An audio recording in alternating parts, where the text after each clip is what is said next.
जय शिवराय मित्रांनो. तर आत्ता मी आहे रतनगडाच्या कोकण दरवाजावर. हा दरवाजा बघू शकताय तुम्ही. तर इथून खाली थोड्या पायऱ्यांचे अवशेष आहेत आणि खाली वाट पडझड झालेली आहे. ढासळला आहे पूर्ण टप्पा. खाली आपल्याला पायऱ्यांचे अवशेष आणि गुहा पाहायला मिळते.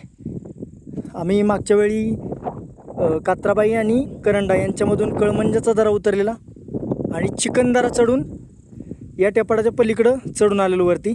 इथं भायकाळा आहे सुळका. तिथून पुढे येत आम्ही तिरकं या रानातून इकडे येत या दरवाजाचे अवशेष बघितलेले खालच्या पायऱ्यांचे. आणि नंतर ही समोर जी दिसते ती बाणची नाळ आहे.